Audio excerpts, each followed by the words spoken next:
Kyle Shanahan sounds like a man who knows what's about to happen to his team this Sunday.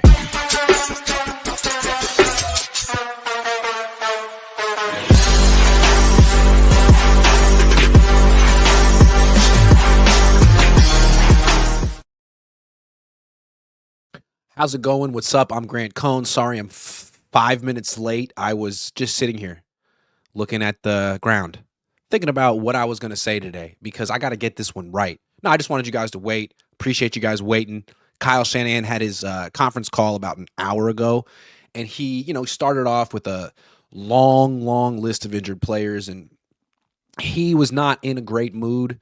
I don't think it was personal. He sounded like a guy who knows he's about to not just lose this weekend, but, kind of I don't want to say that, but he sounded like a guy who worries that the upcoming game could look a lot like the last game. That was my interpretation. But there's news before we get into Kyle Shanahan's mood. Tatum Bethune is out for the year. He tore his groin and will need some sort of a procedure. So the Niners are real thin at linebacker. Interesting. I mean, they came into the offseason knowing this was a big problem, the linebacker position, because Greenlaw was leaving. They wanted to bring him back, but they didn't pay him enough to bring him back. And so they drafted Nick Martin in round 3, but they don't think he's any good, and he's in the concussion protocol, but I don't think he's coming back anytime soon. They asked Kyle Shanahan if he cleared concussion protocol, and Kyle said he forgot to ask or something, because why would you ask about Nick Martin? I mean, he's a last resort. So Dre Greenlaw, they could have brought him back, but he's hurt too. Fred Warner hurt too. There's an update on him. I'll get to him in a minute, but he's not coming back this week. So the middle linebacker is probably going to be Eric Kendricks, who's a vet. He's been around a long time. He's been on the Niners for about a month. I talked to him. We bonded over our UCLA alumni shipness. He went there. I went there. Basically makes us brothers.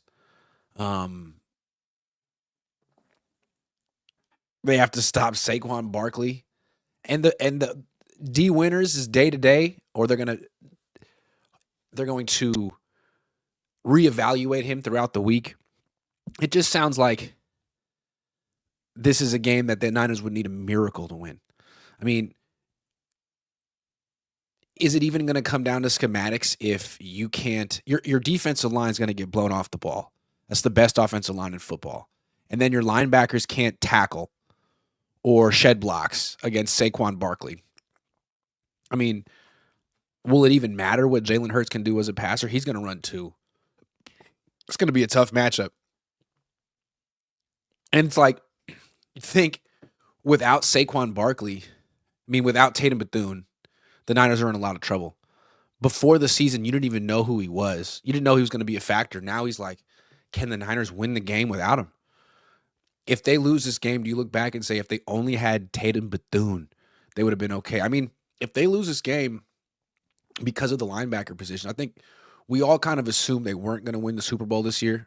I think they assumed it when they didn't do anything in the trade deadline. And it was always kind of interesting. What's going to be the thing that ends this season, which was so promising? A season where they had an easy schedule, where they faced a lot of bad teams. I won't call it an easy schedule because they faced some good teams too, but they faced a lot of bad teams, and there was no dominant team in the league. What was going to ultimately be their undoing? I thought maybe their pass rush. Not that. Although, we'll see. It could be their linebacker position. The fact that they let Dre Greenlaw go and they didn't replace him. They tried to. They drafted Nick Martin in round 3, but that was, just an abysmal pick. We didn't get to see him much, but they saw him every day in practice and didn't want to play him. They would play you over Nick Martin if they had to, if it was down to you or Nick. If only they had gotten that pick right. If only they had taken. Can you imagine if they had Carson Schwessinger right now? He was like the first pick in the second round. If the Niners had traded down instead of taking Michael Williams, who may end up being a Hall of Fame player, but if they had addressed their linebacker position early in the draft, where would they be right now? I didn't know. I thought they could get Schwessinger in round 2. That's a tough word to say, but he went to UCLA. Instead, they're getting a UCLA linebacker who's about 15 years older, or 12. So Maybe Eric Kendricks won't be bad. Did he play for the Eagles? Did his brother play for the Eagles? Anyway, I'm still not as worried about the Niners defense as I am about the offense. Maybe the Niners defense gets their doors blown off, but it seems like they're pretty good in the red zone. And they're not, even if they're going to give up a lot of time of possession and yards on the ground, they're not going to give up a lot of points unless they're facing Phillip Rivers or Caleb Williams. But yeah, I mean, the good news is that Brock Purdy apparently has no injury issue, which I find like not suspicious, but he says he's totally fine. Is he really? I mean, he was down on the ground for a long time. And it just seems like they got to figure out which excuse they want to go to if and when they lose this game. And Brock could have a pretty good excuse, like, hey, I have multiple injuries I'm playing through right now, but no excuses for Brock. He's 100% fine. Plenty of excuses for Kyle, all the injuries he has to deal with, but Brock doesn't get the injury excuse. Am I reading too much into it? Of course I am. So Tatum Bethune out for the year. The update on Fred Warner is that he's not ready to come back. And Kyle Shanahan said there's a possibility for the NFC Championship game. But if you would have just heard the tone of voice that he had on the phone, he didn't sound like a guy who's planning for the NFC Championship game. He sounds like a guy who doesn't see that one in the cards. They would have to get back. They would have to beat the Eagles and then win another game for Fred Warner to come back. And they would have to probably beat the Eagles without, I mean, their starting linebackers in this game against the Eagles could be Curtis Robinson and Eric Kendricks. And it's like, why would the Eagles do anything other than target those guys in the passing game, in the running game? Like, why would you let the Niners off the hook? Diamador Lenore, Upton Stout, Renardo Green, Jair Brown, Malik Mustafa, they'll be just observing their teammates get obliterated. It kind of felt like just listening to Kyle on the phone when he was asked this question, just like he's lost hope. And I don't know, maybe I'm wrong. There's the Kyle Shanahan who has a chip on his shoulder who wants people to count him out, like the Kyle Shanahan we saw week 5 when all those players were injured. He went down to LA and they were 10.5-point underdogs. We heard the story. He told Mac Jones, "Can you believe that everyone's counting us out? Like we're gonna win this game." And he knew it. He was right. He doesn't sound like a guy who is relishing being the underdog on the road. He sounds like a guy who feels he got screwed. I still think he's bitter that the Niners had to play on Saturday instead of Sunday, but the NFL got it right, frankly. I mean, why did the Niners deserve to play on Sunday instead of Saturday? Someone had to play on Saturday, and it's kind of messed up to choose, arbitrarily. They went with, the money decision. Which game was going to be better and draw in more fans? And the answer was Pittsburgh, Baltimore. It's a closer game.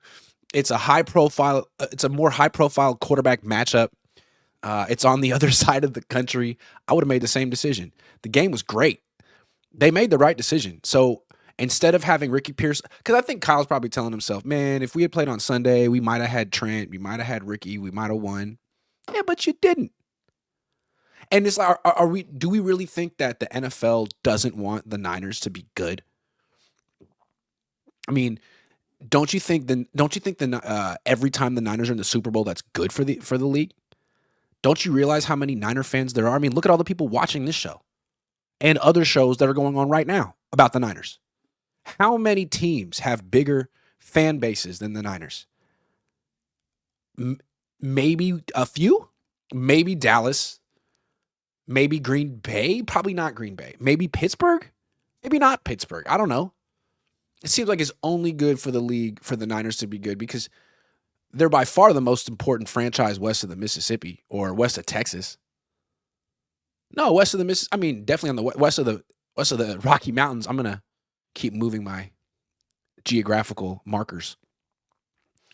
Seahawks are a cool franchise, but the Niners have a bigger fan base. The Rams are irrelevant despite being good. Chargers also irrelevant despite being solid. Cardinals don't even exist.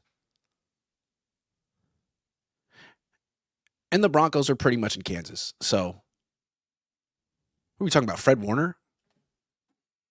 Oh, Kyle Shanahan. This is so. I'm sorry. It sounded like a guy who's, in the gulag, like waiting for the sentence. And he's asking, someone asked about Jacob Cowing. Talk about rearranging deck chairs. Hey, you think this is the week that Jacob Cowing gets his practice window open? Kyle's like, yeah, yep.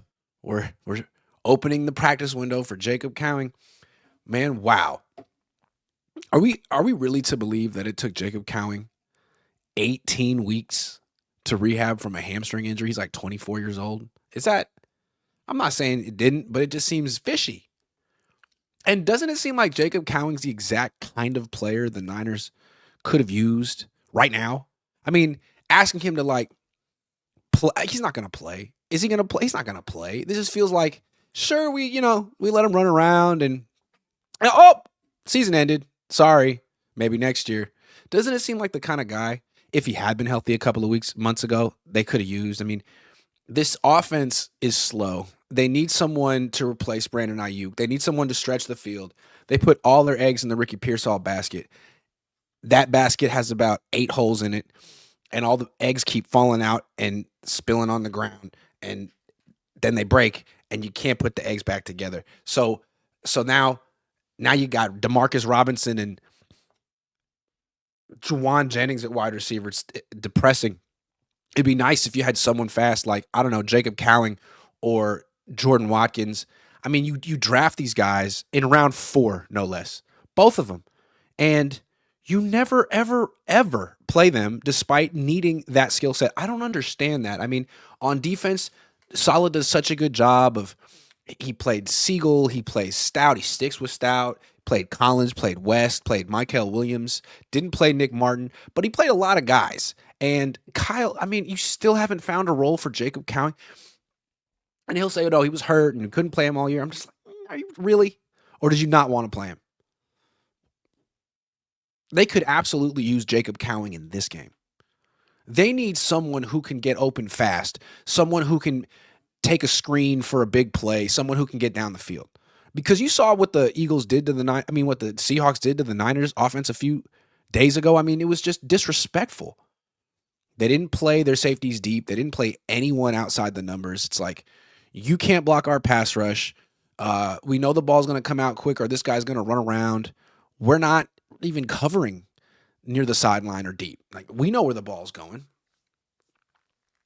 So it'd be nice to have Jacob Cowing or Sky Moore out there or Jordan Watkins. But no, you got to be 31 to play for the 49ers. You're not eligible to play football for the 49ers unless you're 31 years old. At that point, you're finally seasoned enough to understand the complexities of what the Niners are trying to do, because they're not just a football team. They are a think tank.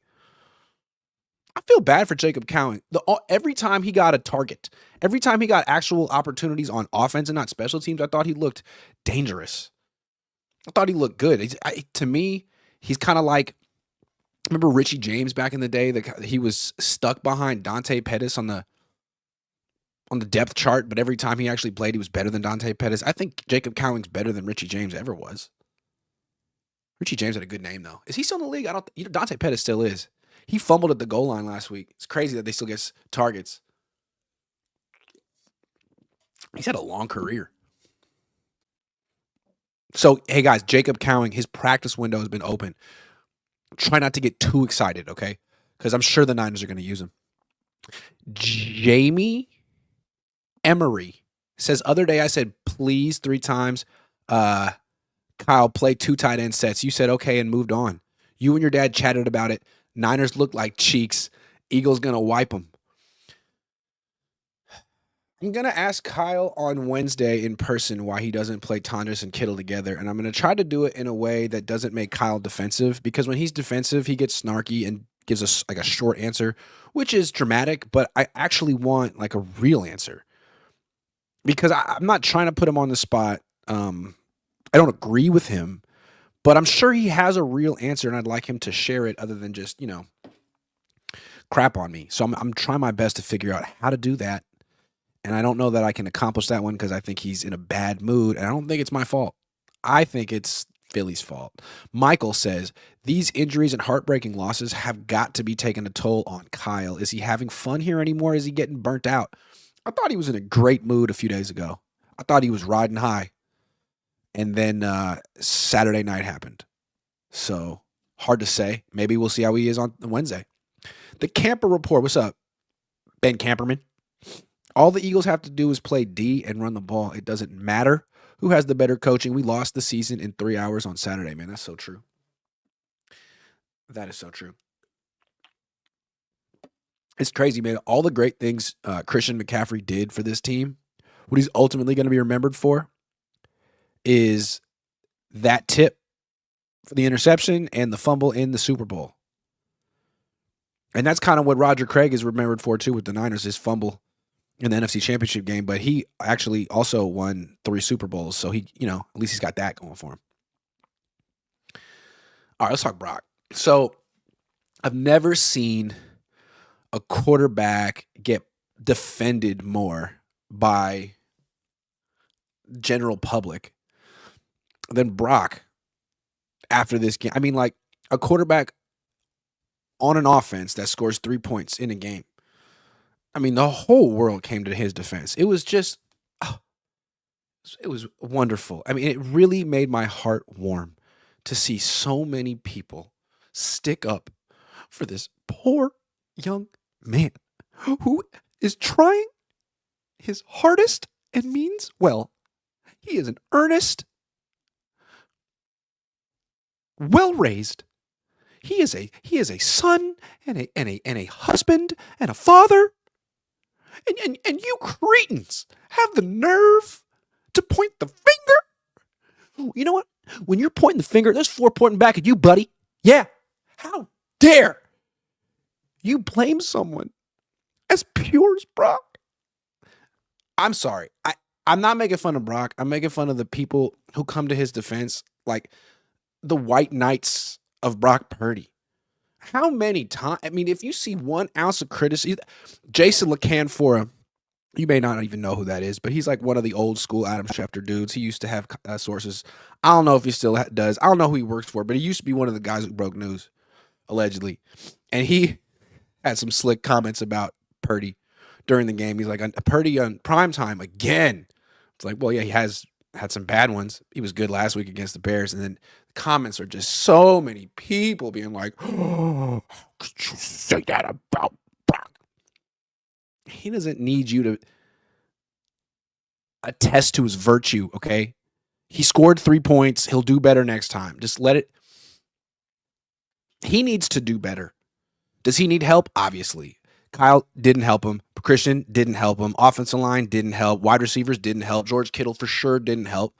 But you can't just make excuses for him. What does he bring to the table? If he's by far the highest paid player on the team, then there needs to be something he can do to raise the offense somewhat. And in this game, I mean, how did he do that? 2 for 9 on 3rd down. When you go back and watch the tape, I mean, there were multiple plays where there were checkdowns wide open that he didn't see. That horrendous throw to Juszczyk on 4th and 1, the dude was actually open.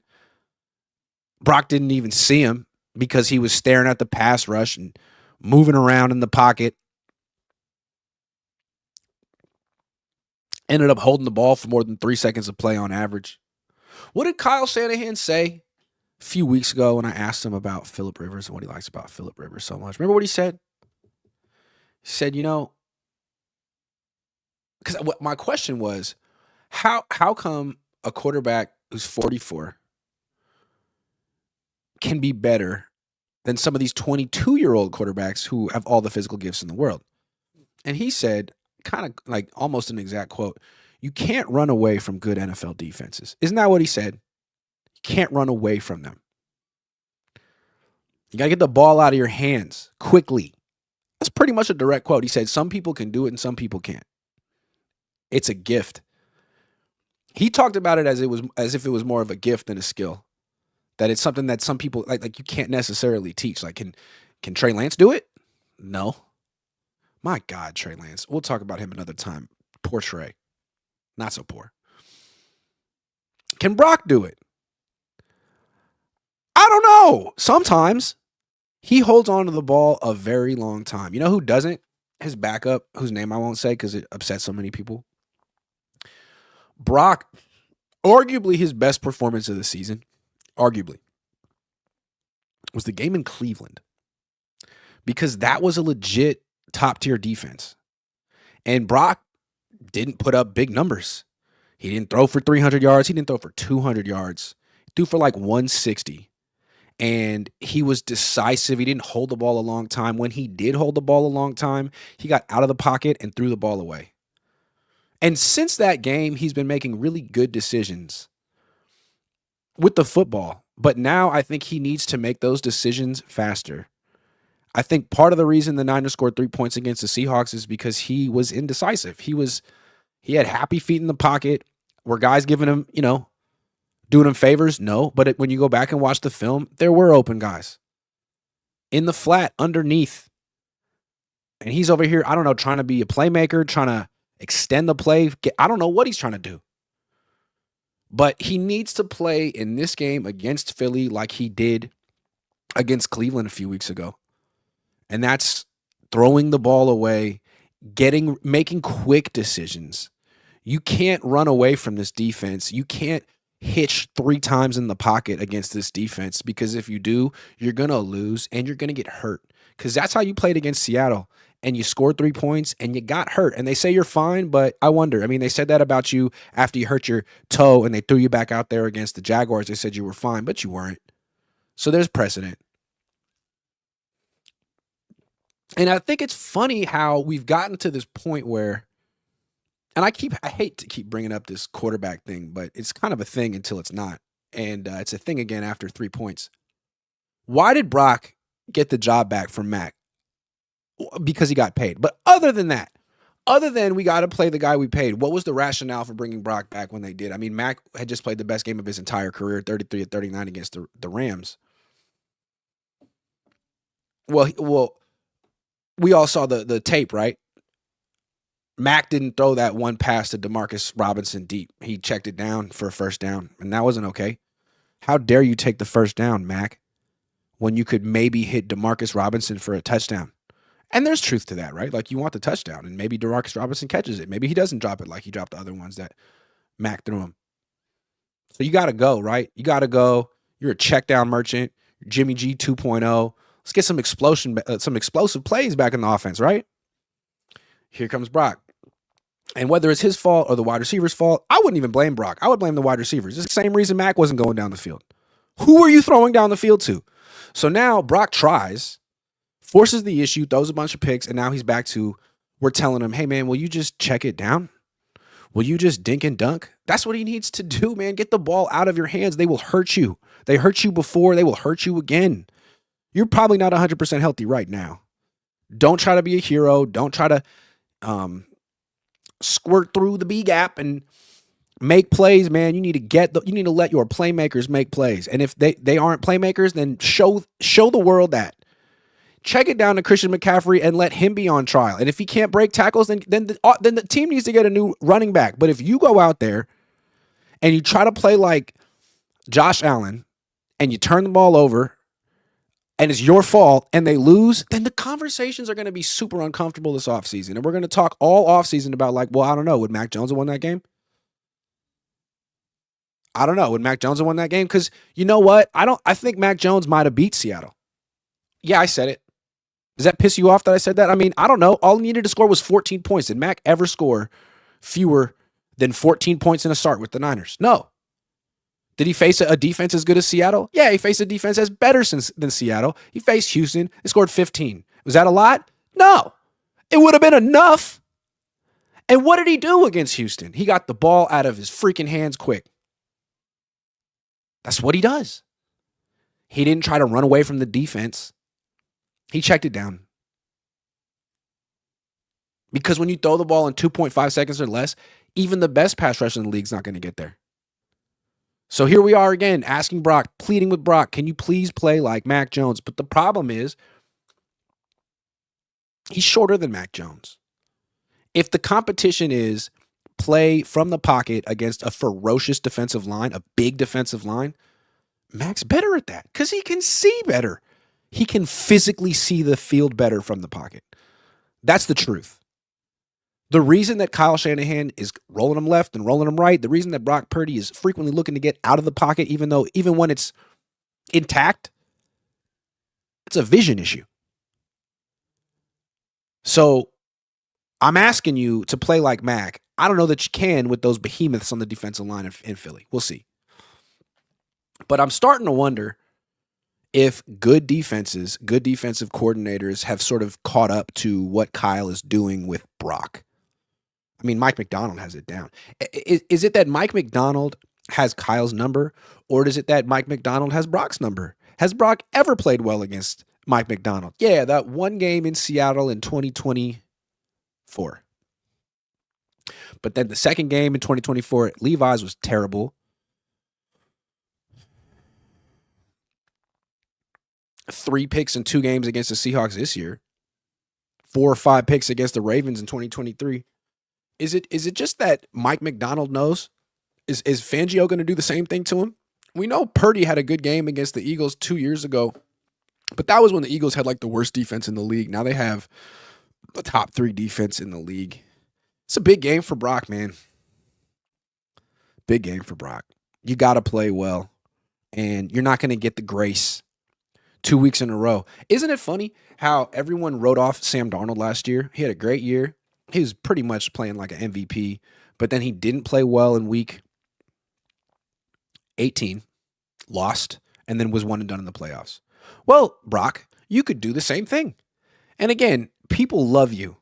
You have a whole fan base that Sam Darnold doesn't have, and God love you for it. But that could all change, man. They don't love you that much. You're on trial after every game.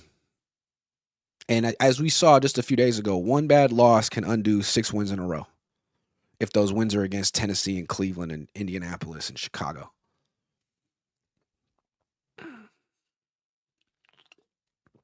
That being said, if Brock goes in and beats Philly, I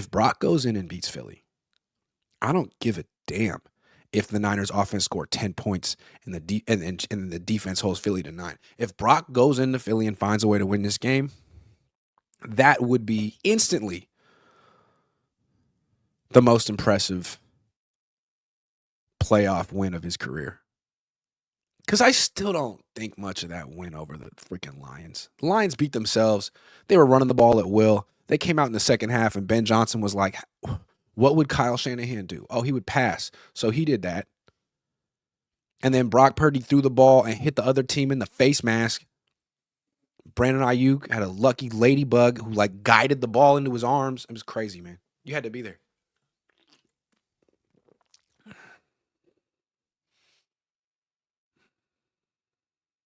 Hog20 says, did the Niners avoid KB to avoid paying bonuses? That's an interesting question.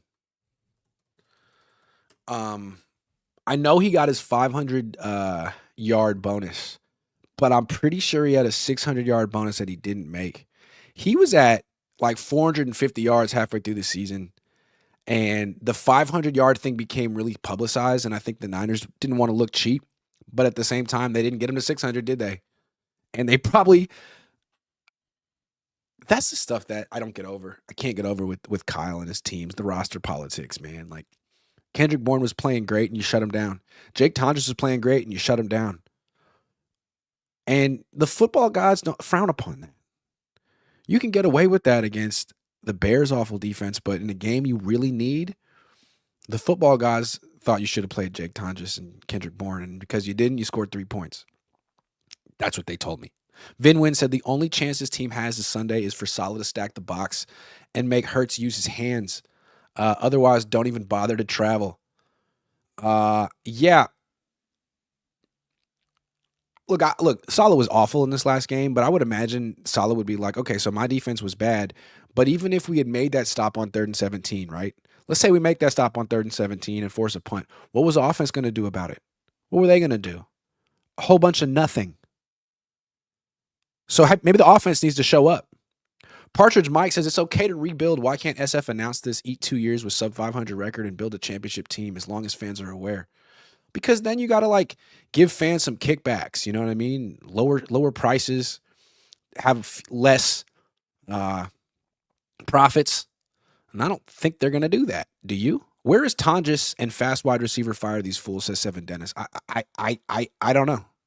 Partridge Mike says with all other positions the same, can SF win a Super Bowl with elite offensive line?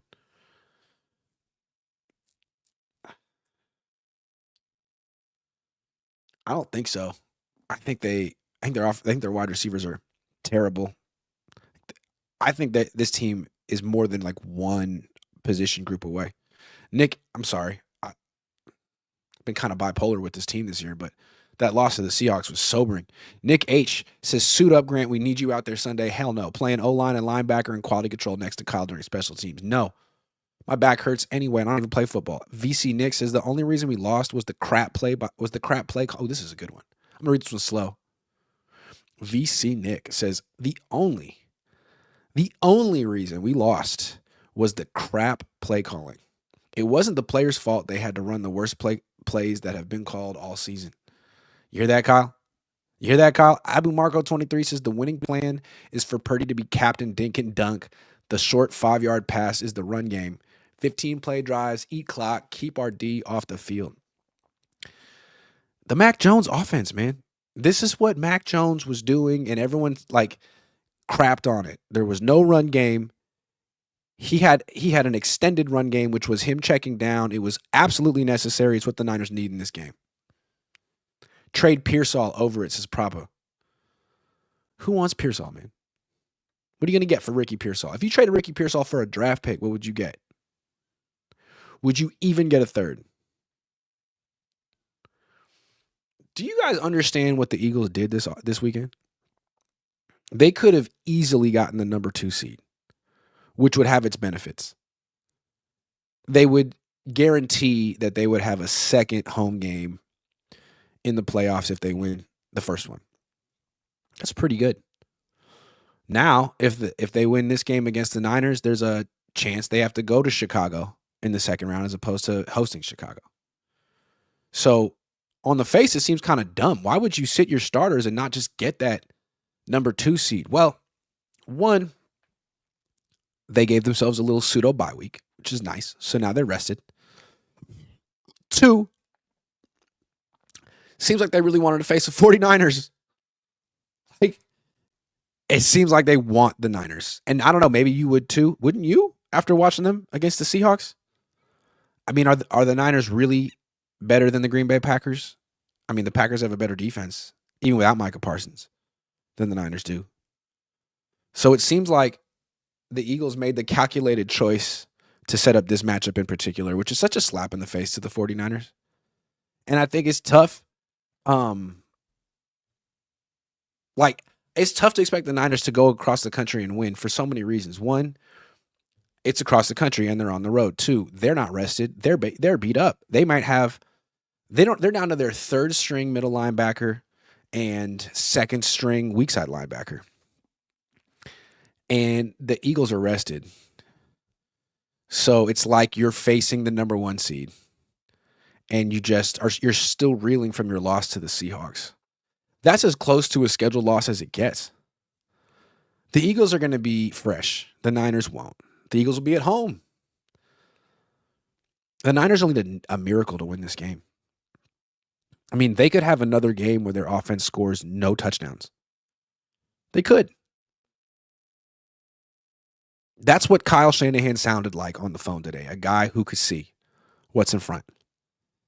I mean, maybe he's got a bunch of great ideas. Maybe he knows exactly how to attack Vic Fangio, but this could be a guy calling double reverse flea flickers in the second quarter again. And I think what was so sobering about the loss to the Seahawks is like, yeah, Kyle was awful and he didn't have the answers, but we hold him to a high standard. He's so clever most of the time that even if he's way outmanned, even if the team he has is way inferior to the opponent, we expect him to find ways to get people open. And he couldn't because maybe he had a bad day, or also the Seahawks are just way better than the 49ers, and we didn't fully appreciate that. Well, the Eagles are just a lot like the Seahawks. I mean, their receivers are better than the Seahawks receivers. Their offensive line is better than the Seahawks offensive line. Their quarterback's better than the Seahawks quarterback. Their running game is, I mean, who are you more scared of? Kenneth Walker and Zach Charbonnet, or Saquon Barkley and Jalen Hurts? Pretty similar challenge. I asked Kyle Shanahan today, like,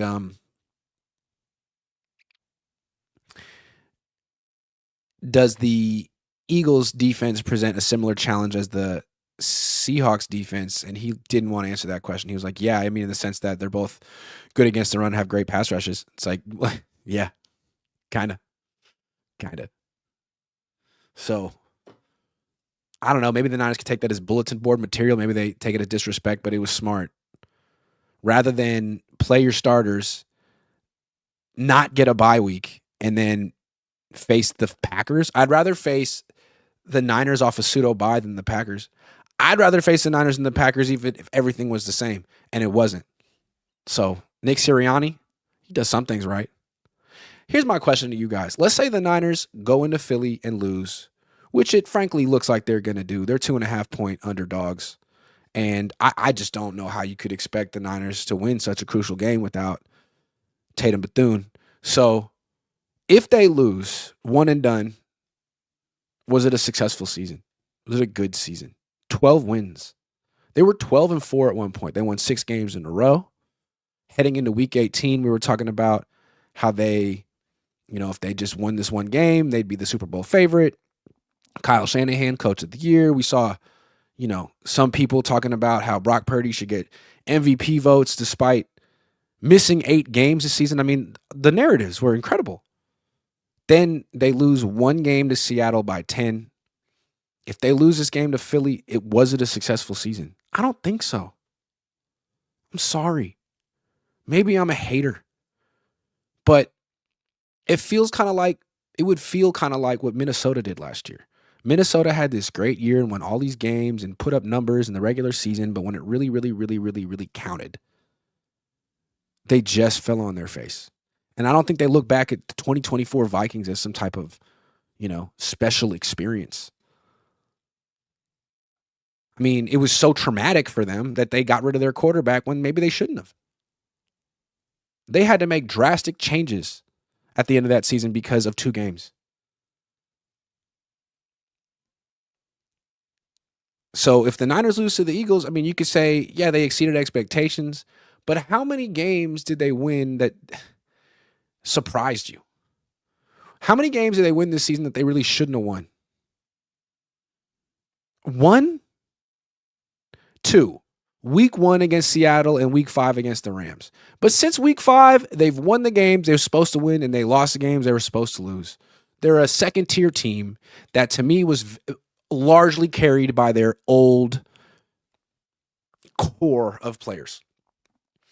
And if you're going to talk about this season being a successful season, you could point to the 2023 Rams, who were coming off a Super Bowl win. No. They were coming off a 5 and whatever season the year after winning the Super Bowl. 5-12. Then 2023, they do what the Niners did this year, which is get rid of a bunch of older players, take on a bunch of dead cap, and reset. And then won 10 games, lost in the first round of the playoffs, and they thought that was a very successful season, and it was because they had added so many young foundational players. Puka Nacua, Kyron Williams, guys like that. 2023, Byron Young, Jared Verse. I mean, they were amassing this incredible next generation of Rams, and that's why they're good right now. They're a young team. That's not what the Niners did this year. Upton Stout might be part of that group in the future. Alfred Collins and CJ West might be part of that group in the future. But what other young players look like future Ring of Honor guys, future All-Pros? It's still all about Christian McCaffrey and George Kittle and Brock Purdy and Jawan Jennings.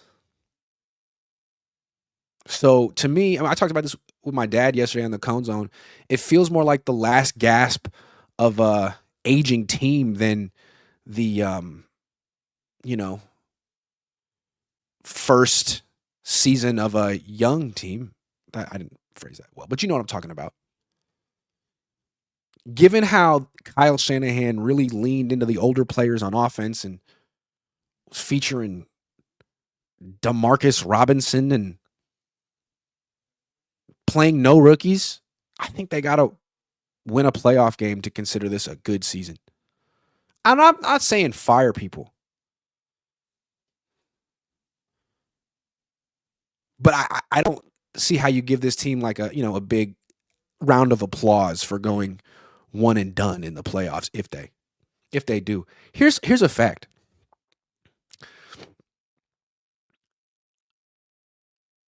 It doesn't really matter when you think a head coach should or shouldn't get fired. It's all about the owner and what he can and can't take. And Jed has become a very patient man. He likes this setup he has with Kyle Shanahan where they're good and relevant but not quite good enough. The one thing Jed really doesn't seem to like, the Yorks, is losing at home, getting embarrassed at home by the Seahawks.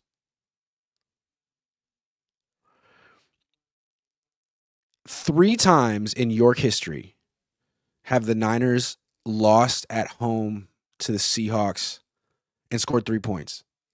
First time was in 2004. At the end of the year, they fired the head coach, Dennis Erickson. Second time was in 2014. A few weeks later, they fired the head coach, Jim Harbaugh. Third time was a few nights ago. I'm not saying they're going to fire Kyle Shanahan, but the season isn't over. And you never know how a billionaire thinks. I don't know. All I'm saying is I was there the night that Jim Harbaugh lost at home to the Seahawks on Thanksgiving on national television. Jed York was so embarrassed, he put out a tweet before I got to the interview room apologizing to the fans. York now is, 11 years older, much wiser, not going to make that mistake twice, but you don't think he felt the same way? You don't think he felt livid and embarrassed scoring 3 points? You think he understood this time? You don't think he was in his luxury suite ready to punch a wall? I bet he was. And if they go to the NFC Championship game this year, I bet he'd be hugging the Shanahans and campaigning for Mike to be in the Hall of Fame. But if they lose and they scored 3 points or 7 against the Eagles, I wonder what Jed would do. He's kind of emotional. I don't know. It'd be interesting. All right, last thing, and then I'll get to some prize picks. I want to get the opponents looking ahead for next year, because why not look past the Eagles?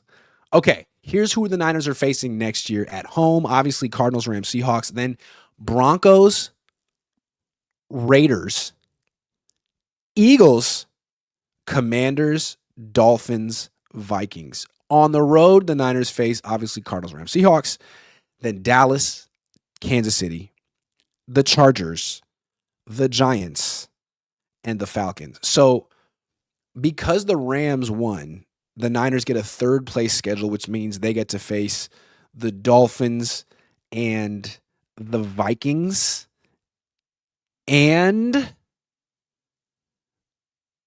the Falcons. Is that correct? Because they're facing the NFC East, so that's the Giants and the Cowboys and the Commanders and the Eagles. They're facing the AFC West. That's the Kansas City Chiefs and the Chargers and the Raiders and the Broncos. So yes, because the Rams won and the Niners lost, they get to face the Falcons and the Vikings and the Dolphins. And that sounds pretty good. We don't know who Miami's quarterback will be. We don't know who Minnesota's quarterback will be. I heard that the Minnesota Vikings are going to make a strong push to trade for Joe Burrow. I bet a bunch of teams will. We'll see if they pull that one off. No idea what Atlanta's going to look like. They're starting over. And Miami, their quarterback could be Quinn Ewers. So that's good, but I mean, you know what's not good? 2 games against the Rams. You know what's worse? 2 games against the Seahawks. That's 4 potential losses right there. Then you got the Broncos. That's another great defense. That's a 5th potential loss. Eagles, that's 6. Chiefs, that's 7, depending when Mahomes plays. Chargers, that's 8. Cowboys, you don't know. So this could have been the year. Will the Niners, will their young core assert themselves next year, or will they just have an older aging core? I don't know. It's nice that you get to face the Cardinals. That's fun. It's always great that you get to face the Raiders. Commanders seem like they're I mean, they have a good quarterback, but what do they have besides that? So, I don't know. Next year could be a little bit tougher. I don't know. You think they'll win 12 games? 5 losses. It's tough when 4 of them could be going to the Rams and the Seahawks. Moonman says passing on 4-1, crazy work, pathetic, no urgency. Yeah, I'd like to see Kyle do a better job on 4th and short. It's either quarterback sneak or zone read. I don't know what you're talking about. You don't have the offensive line or the receivers to win quickly against a good defense. VC Nick says if Niners make the second round, Warner back for Seattle. That's not what Kyle said today. Propa says, love Saleh, not his fault. They're literally out of players, but I'm kind of tired of hearing about his coaching options while we get torched every week. That is fine and fair, and I didn't bring that up today. David S. Martinez says, wouldn't matter if we traded Ricky for a draft pick. Kyle doesn't play as rookies anyway. That's a very good point. Unless they're first-round picks. Abu Marco says, likely road to Super Bowl at Philly, at Seattle, at LA. Yikes. Yeah, that's rough, but at least the next 2 road games would be closer to home, and that's good news for me and my health and wallet. Partridge Mike says, Saleh's cred for head coaching job take a hit Saturday.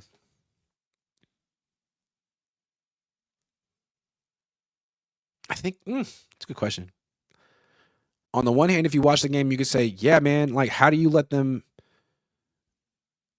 control the game and clock like that for so long? On the other hand, you could say, how did you hold them to 13 points without any players? I don't know. Mike Henry says, should CMC move to slot wide receiver and go younger at running back next year? Isaac, James, or free agent? The problem with McCaffrey at wide receiver is that he's not explosive as a receiver. He was explosive as a running back at once upon a time. His catches are usually like, 9 yards, keep the chains moving, but not game-changing plays. It's the runs that were game-changing runs once upon a time. So you could move him to receiver, but he'd just be like a possession receiver who has a very limited route tree. Seven Dennis is tired of dealing with Lynch's incompetence, bad drafts. Yeah, and teams are trying to poach the Niners front office. Like, have you looked at the Niners drafts recently? Nick H says, thoughts on all the head coach firings so far? I told you about Pete Carroll. I told you about that on Saturday.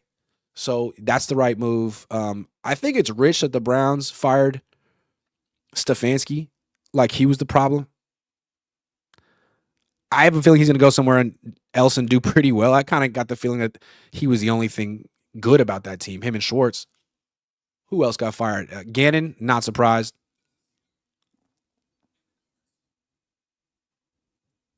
Who else we got?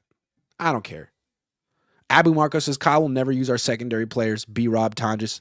Watch Philly unveil Tank Bigsby to complement Barkley. It's going to happen. Hope it does.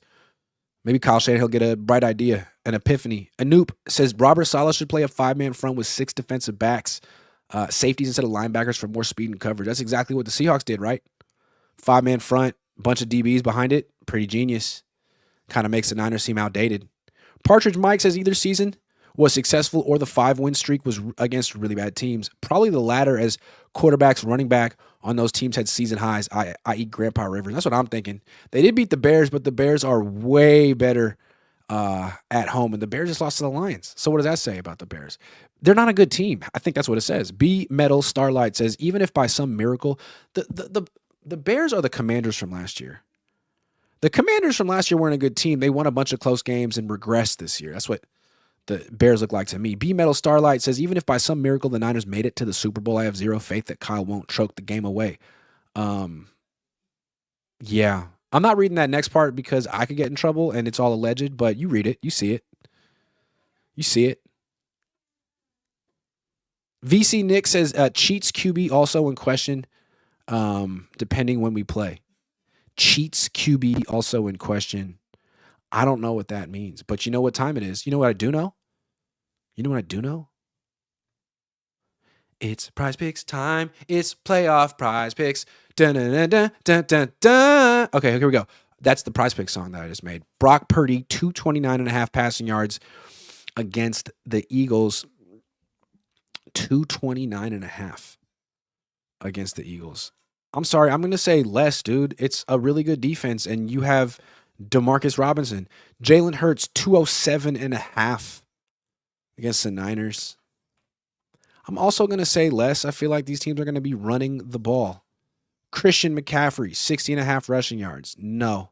I think you're going to get shut down. Again, Saquon Barkley, 82.5. Ooh. I'm going to say less. I think they're going to use Tank Bigsby a lot. Jalen Hurts, 28.5. Yeah. Yep. Niners can't stop a running quarterback. Brock Purdy, 17.5 rushing yards. I don't have a strong feeling about that. George Kittle, 59.5 receiving yards. Is it a playoff game? Then I'm going to take less. Sorry to be a hater. Oh, but I am one. Flexing it, submitting it. No, I'm going to put a little bit extra down because it's the playoffs. Putting a hundo on it, submitting it, flexing it. Download Prize Picks. Use promo code Cohn, COHN. Play $5, get $50 instantly in lineups when you use my promo code Cohn. Am I being too hard on this team? Samai Jane says, Grant, I'm tired, man. Why can't we be healthy? Because that's life, man. No one's healthy. KRNA RMG says, so much to say about this season, but I'll just say this. This team will never win a Super Bowl so long as Kyle has to be the star. Oh, Kyle, it was going so well for you for so many weeks. David S. Martinez says, you're short at receiver, play Watkins, put CMC in the slot and Robinson in the backfield. Why would you do something so commonsensical? It's not genius. That's not genius enough. If any idiot would do it, why would we do it? What are you talking about? All right, guys. It's 2:00 on the West Coast. I just don't see how the Niners can win this game without Tatum Bethune. If they had Bethune, it'd be a different story. But we'll always be wondering what could have been if the 2026 49ers, 25 49ers had Tatum Bethune.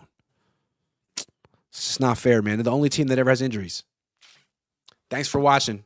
I'll be back when you least expect it.